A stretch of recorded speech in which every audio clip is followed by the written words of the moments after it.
দুঃখী বৃদ্ধ এবং যম।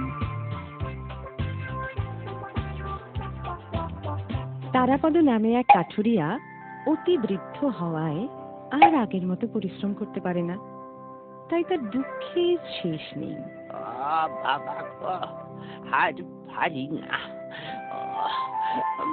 মাজায় কি ব্যথা, আরে নকল সইতে পারছি না। গ্রীষ্মের দুপুরে সেদিন বোঝা মাথায় নিয়ে তারাপদ জঙ্গলের পথ ধরে আসছিল। খিদে পেট জ্বলছে, তেষ্টায় ছাতি ফাটছে, সূর্যের প্রখর তাপে শরীর অবসন্ন।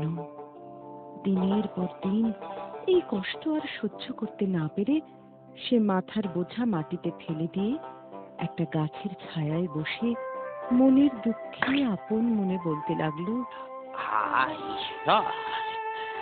আর পারি না গো। গাছের তলায় বসে তারাপদ যমের উদ্দেশ্যে বলতে লাগলো, হ্যাঁ জম, জম, আমাকে কি তোমার চোখে পড়ছে না? তোমার মিনতি করি জম, যত শীঘ্রই সম্ভব আমার এই পৃথিবী থেকে তুলে নিয়ে যাও, তাহলে আমি এই যাত্রায় একটু নিশ্চিন্তি পাই। আর যেই না তারাপদ এই কথা বলল, অমনি তার সামনে এক বিকট মূর্তির আবির্ভাব হলো।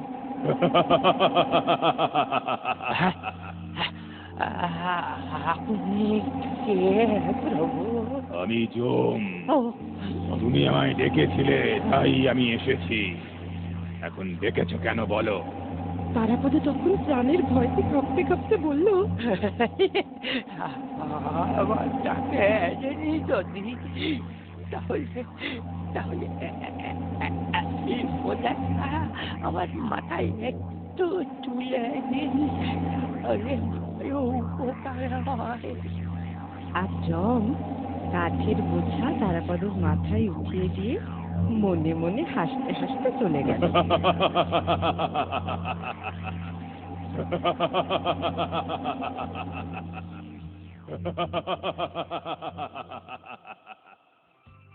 প্রত্যেকের কাছেই কিন্তু তার নিজের জীবন বড় প্রিয়।